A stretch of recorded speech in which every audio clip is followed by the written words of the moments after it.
Pour le bloc N, on a tout simplement à écrire la lettre N majuscule suivie d'un chiffre. Ça va être pour séparer nos différentes étapes dans notre programme.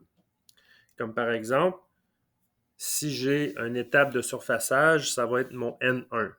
Si c'est mon étape de dégrossissage du contour, ça va être N2.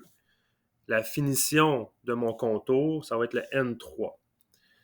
Le bloc N sert à visualiser que, bon, les étapes sont bien séparées dans le programme, mais également de rappeler l'exécution d'une étape en particulier. Comme par exemple la finition, je veux la repasser une deuxième fois, mon étape de finition, parce que je dois ajuster les mesures sur ma pièce.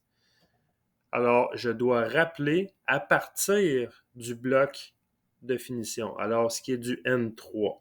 Alors, dans le contrôleur, c'est beaucoup plus facile de soit chercher N3 et on recommence au N3, ou même manuellement, c'est facile de voir où est notre N3 pour recommencer à cette étape-là.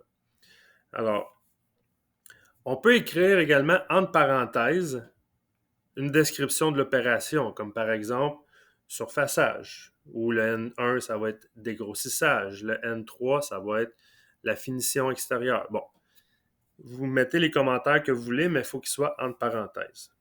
Alors, dans mon programme, c'est ce que je vais faire. Je vais faire Enter une fois, deux fois pour vraiment séparer les différentes étapes de mon programme. On va écrire N majuscule 1 suivi d'un commentaire, exemple, surfaçage. Comme je disais, les accents ou les symboles en français, comme surfaçage, CCD, on n'en met pas. C'est vraiment, on y va sans accent. Surfaçage. Et là, on serait prêt à la prochaine étape.